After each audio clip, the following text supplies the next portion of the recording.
Bismillahirrahmanirrahim. Assalamualaikum warahmatullahi wabarakatuh. Assalamualaikum warahmatullahi wabarakatuh.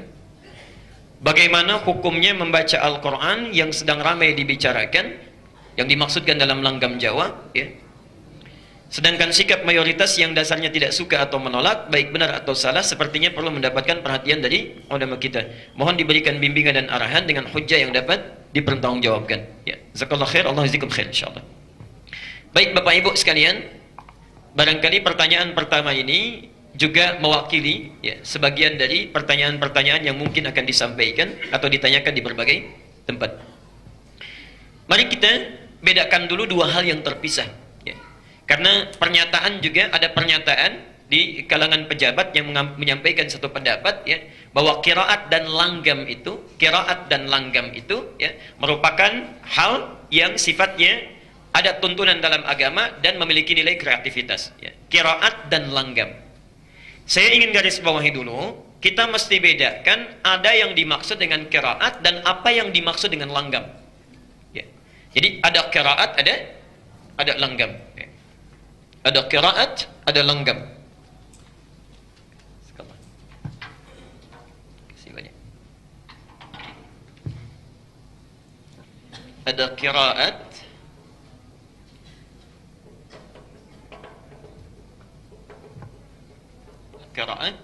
ada naghmah dalam bahasa Arab itu ya, langgam, naghmah.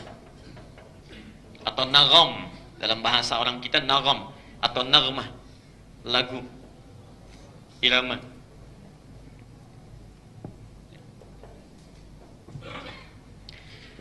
Dua hal ini antara qiraat dengan naghmah itu dua hal yang terpisah, tidak sama. Tidak sama ya. Tolong dibedakan. Satu, apa yang dimaksud dengan qiraat?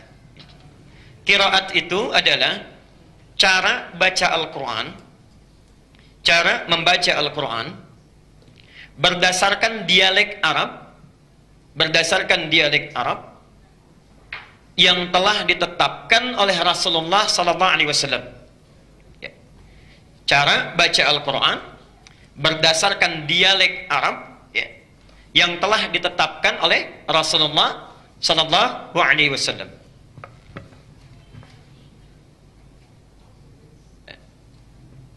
Teruskan sebentar. Bapak Ibu sekalian, saya ingin berikan pengantar sebentar. Orang Arab seperti halnya kita, itu juga memiliki suku-suku, ya, daerah-daerah, ya, dengan komunitas yang berbeda, masing-masing umumnya memiliki dialek atau lahjah yang berbeda. Sebagai ciri khas karakter, lahjah namanya.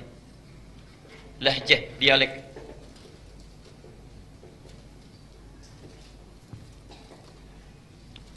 Misal, ya, tidak hanya satu lahjah, tidak hanya satu dialek. Ya.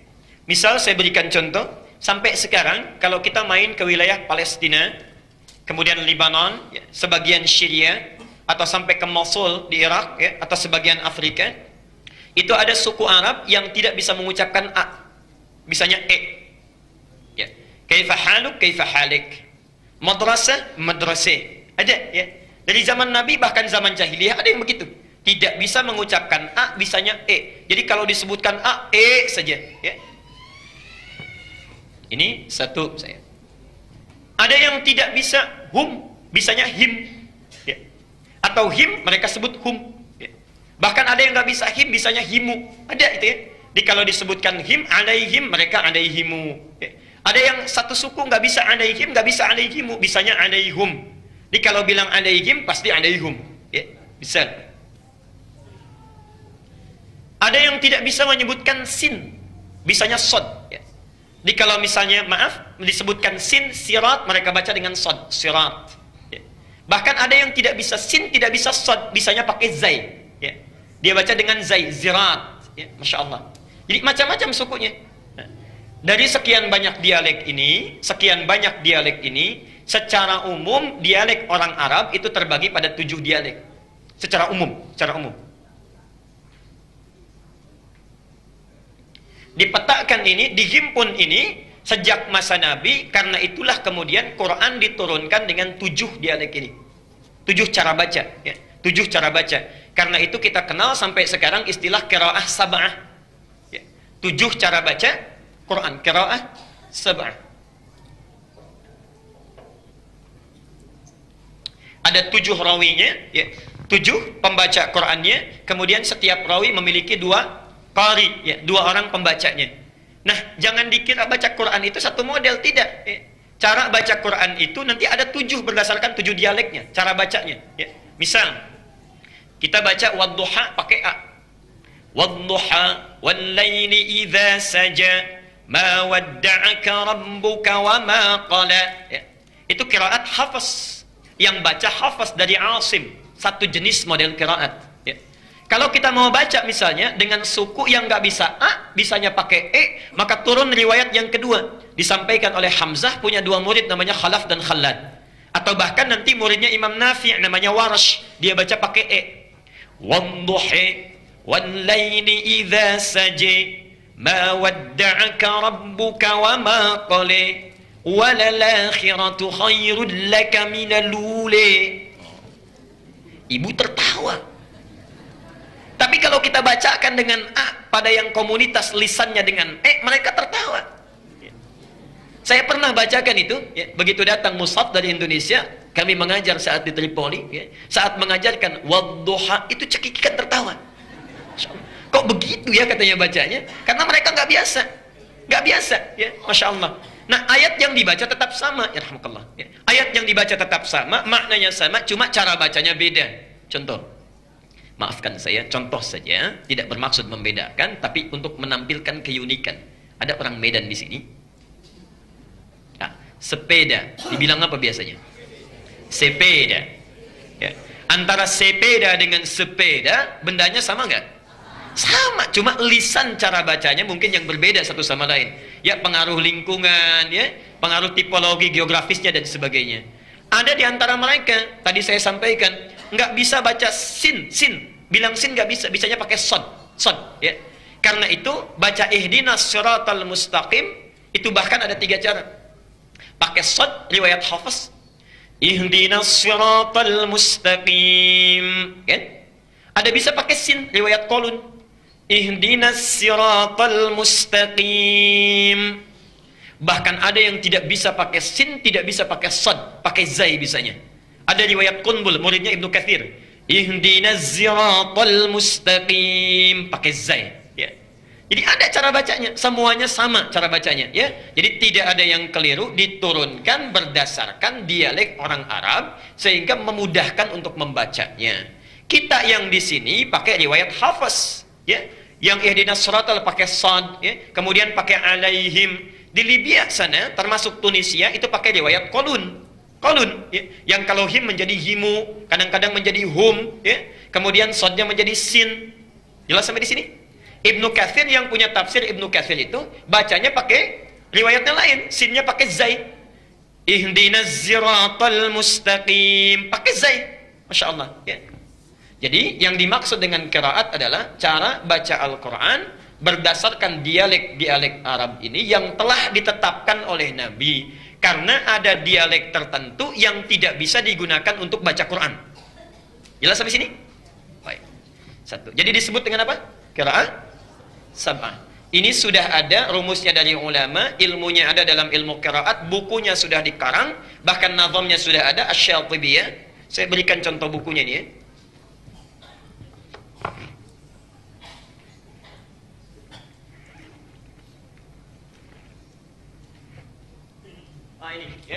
Ini contoh bukunya.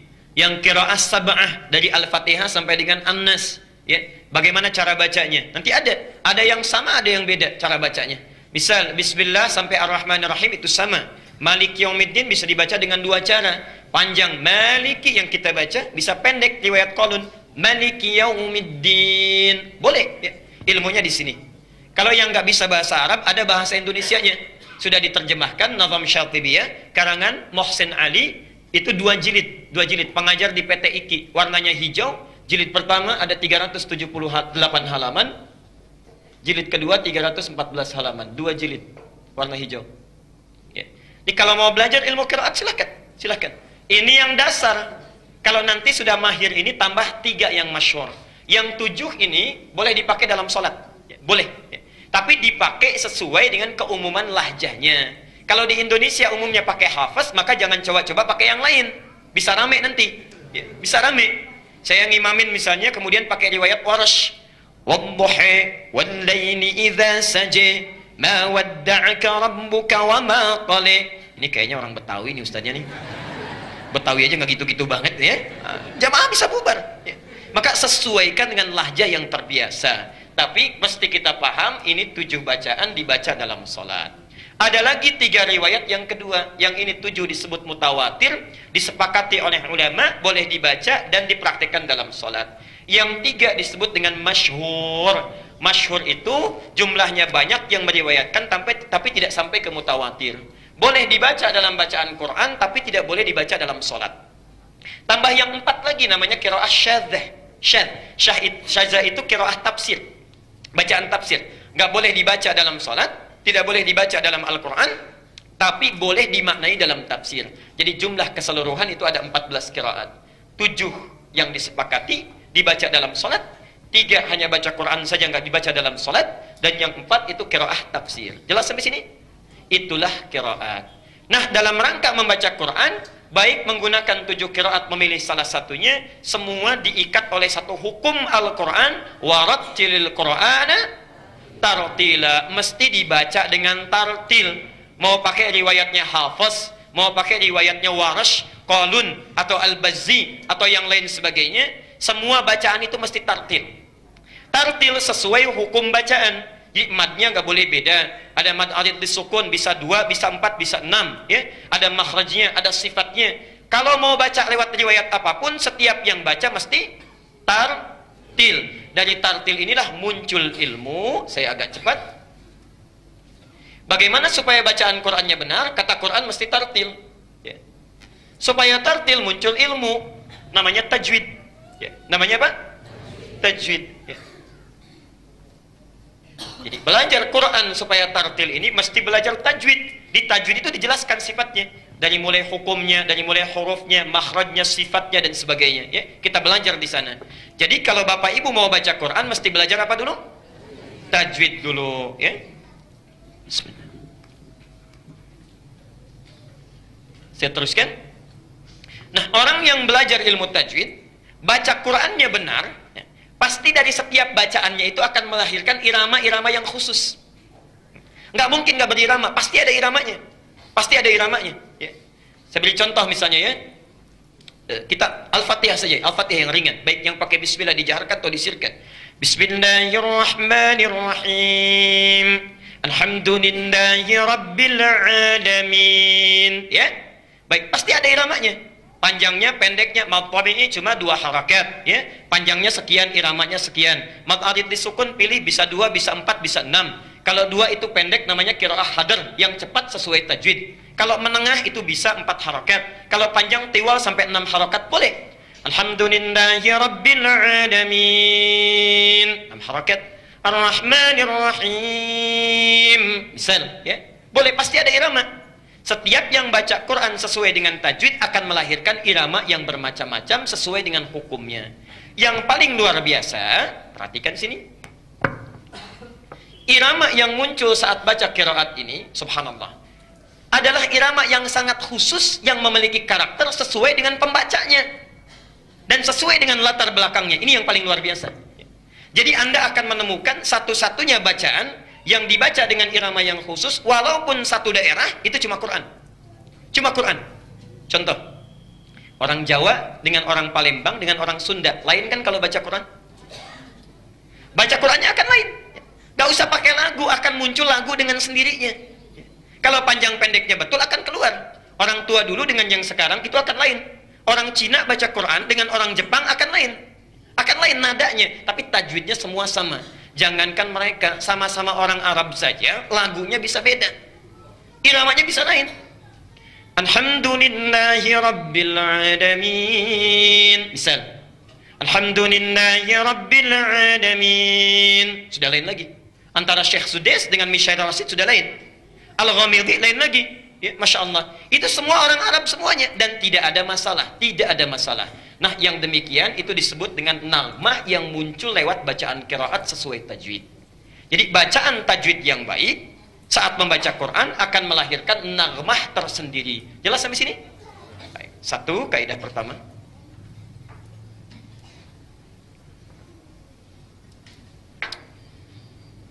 Kaidah kedua, kita teruskan dulu.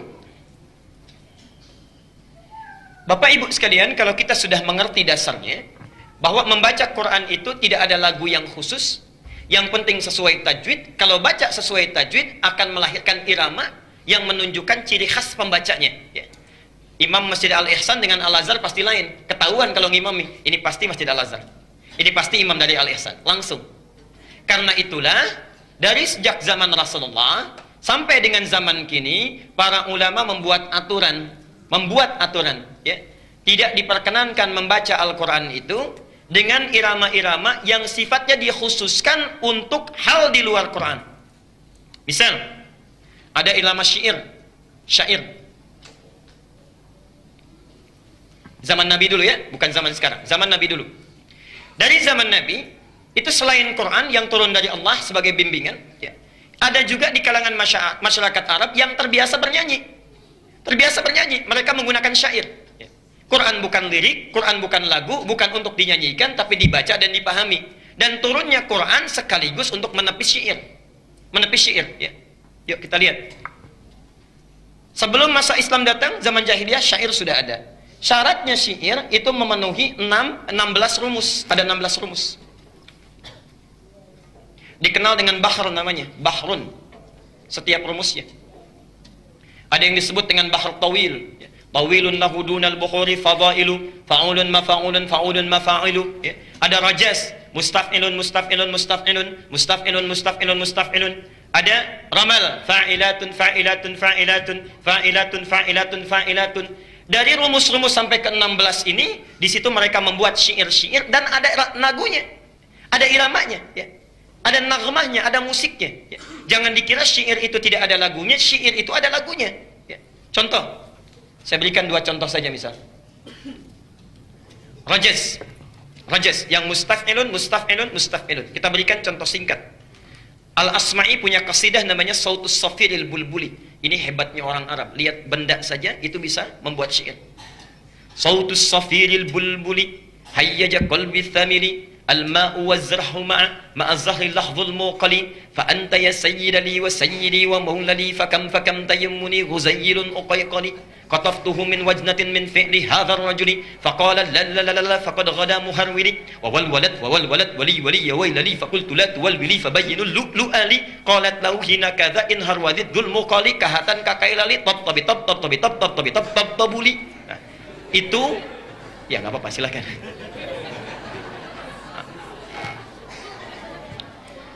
Itu yang mereka karang untuk menyanyikan supaya unta itu biasanya jalannya cepat. Ya. Jadi kalau ingin unta kan kadang-kadang jalannya malas, ya, lambat. Nah supaya unta jalannya cepat, dinyanyikan syair tadi pakai rojas itu di antaranya. Ya. Misal kalau ingin mengangkat orang, ya, kemudian menyanjung-nyanjung itu pakai romal. Ya. Pernah dengar kasidah ini? Ini dari syair. Tala'al badru alaina min thaniyatil wada'. Pernah dengar itu? Oke, pernah dengar? Baik. Kan ada ya lagunya ya. Itu dari syair asalnya. Rumusnya romal, bah romal. Tala'al badru alaina. Itu romal, ada. Tapi sejak zaman Nabi sampai sekarang, gak pernah orang baca Quran pakai rumus ini. Wadduha wallayli idza saja. Gak ada. Astagfirullah kalau ada yang baca. Tidak ada yang baca, karena bukan tempatnya. Ya. Jadi zaman Nabi saja, orang jahiliyah sudah paham. Pemusik nggak pernah menggunakan not balok musiknya untuk menggunakan bacaan Quran. Karena memang lain. Ya. Jadi mereka sudah punya rumus khusus, ilmu yang khusus. Kalau Anda jurusan bahasa Arab, ya, misalnya kuliah jurusan bahasa Arab, itu ada pelajarannya. Namanya ilmu arud. Ya. Saya berikan contoh bukunya.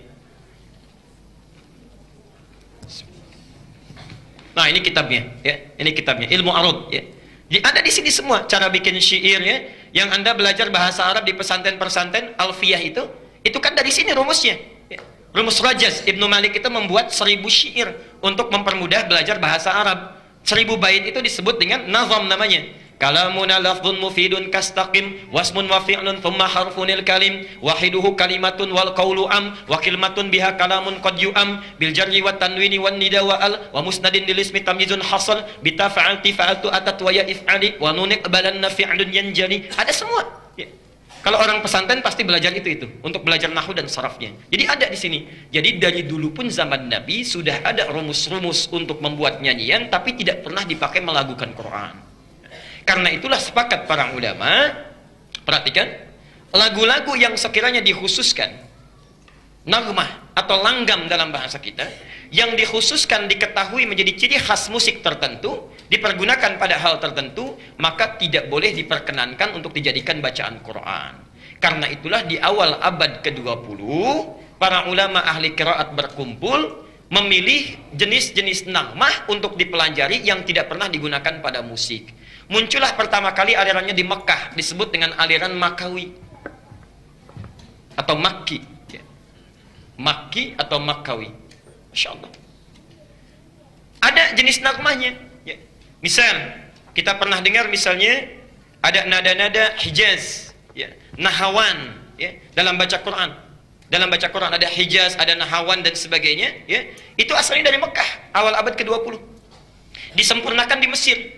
Munculnya para qari terkenal, Syekh Abdul Basit Abdul Somad, Syekh Husairi, lalu membuat rumus-rumus yang singkat, ada disebut bayati, dibagi lagi, ada bayati qarar, kemudian misalnya ada bayati, apalagi yang pernah didengar?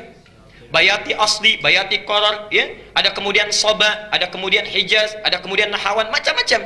Dan di kita kemudian dipopulerkan di awal abad ke-20. Yang ikut aliran Makawi misalnya ada Syekh Sya'rani, Kiai Haji Arwani, itu ada. Yang ikut aliran Misri, aliran Mesir, ada Syekh Muhammad Mukti Ali, Syekh Basori Alwi, itu ada. Sampai dengan sekarang dipelajari dan melahirkan qori-qori internasional seperti Muammar, ZA dan sebagainya. Itu dari sini asalnya. Dan tidak pernah mengambil dari nagom-nagom yang dikhususkan untuk musik atau hal tertentu. Jelas sampai di sini? Nah, jadi kalau ada pertanyaan bagaimana hukumnya melakukan Quran dengan langgam-langgam khas musik, maka hukumnya tidak diperkenankan. Itu pandangan saya. Tidak diperkenankan. Apalagi membawa hukum tajwid kepada lagu, itu sudah salah total. Sudah salah total. Saya kira dari dulu sampai kemarin-kemarin itu belum pernah ada yang demikian kreatifnya, Sampai kemarin-kemarin.